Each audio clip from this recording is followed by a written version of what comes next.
when Steve Cooper the announcement was made clear that he was going to be departing from the club, I don't think it's really come to a surprise to anyone, because not just the results, because of the fact that he never really sort of embedded himself with Leicester City, the club, or the fans as well. He's never really had that connection. Now that Ruud van Nistelrooy has come in, what do you think is his biggest task at this moment? Is it connecting with the club, connecting with the fans? I think that's always an important part of the manager's job, I would say. You've got to get a team spirit in the dressing room. You've got to get the fans on side.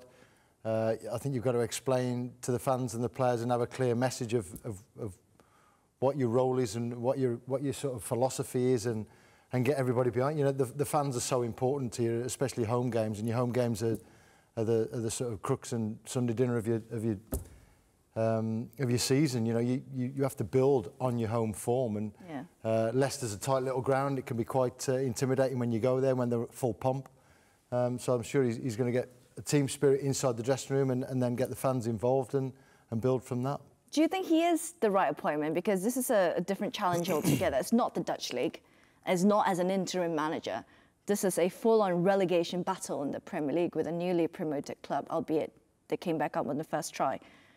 But a completely different challenge, and one that is extremely difficult to master. It's definitely a risk for Leicester, because obviously he's managed what, 2 or 3 games at Old Trafford. It's amazing how things come around, because I'm not sure he would have been in this job right now if he hadn't have been brought in as a coach at Man United, and then the manager gets sacked.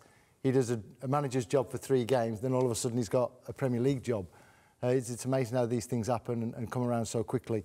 Huge task on his hands, but I think he's bright enough. I think he's hungry enough. I'm sure he'll have a good backroom staff behind him. He's very experienced. He's managed before, obviously not Premier League level, but he's worked under some unbelievable managers that I'm sure he'll Would you like to have seen him given an opportunity at United? I'm not sure. I think United might have been a big job for him. Okay. I think it would have been shades of Ole Gunnar Solskjaer again. Maybe not quite as experienced enough for the size of club at Old Trafford.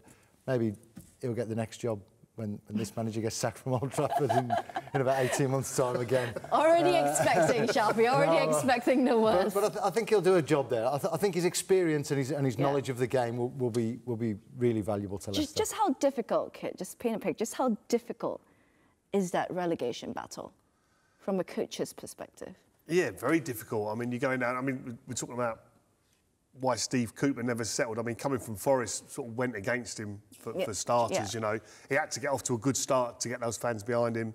He didn't, so they never took to him, so they're always sort of against him. So he was fighting an uphill battle, if you like, from word go almost. Very difficult, but it's really tough. I mean, I've been in relegation battles over the years, and it's horrible when you're down there, you're in it, but you've got to really galvanise the group and get everyone staying together.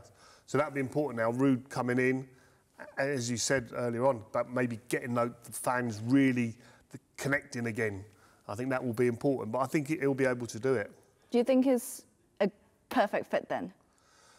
Well, I think he's as good as anyone they could have got in at this moment in time, potentially. So I don't think there's too many other managers out there who you're thinking, oh, they could come in and keep Leicester up. You know, he's a big name, certainly, like I say, and I think he'll go on to be a good manager. You know, he's not like he's a complete novice, by the way. He has managed in the Dutch league at a good level, sort of thing. So with Feyenoord, so he knows what he's doing, although it is a different league. I think he knows what he's doing. I think he's a good appointment.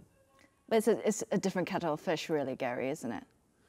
Well, I don't know. So, you know, I think if you go into a club and you say, this is the Premier League, this is really difficult, this is a level that I'm not used to managing and coaching at, then you're kind of almost waving the white flag straight away. So I think, you know, he will go in there as confident and big and as brash as he ever was as a player. And what he has to do is he has to convince those players pretty quickly that they are good enough and capable, and there is a team there that can pick up enough points to stay in the Premier League. And why not? I mean, there's a gentleman at Liverpool making a transition from the Dutch League to the Premier League. Look, good argument. Very easy. Yeah. Good argument. So why not? And one good thing about it, he's got a goal scorer in the team. He's got Vardy there. Yeah. So if he can get the ball to Vardy quick enough, because that's one of the hardest things to do as a relegation team, is to score goals. And as soon as someone scores against you and you struggle to score, it's like, oh, here we go again. We've got our backs against the wall. But he's got a goal scorer in the team, which helps tremendously.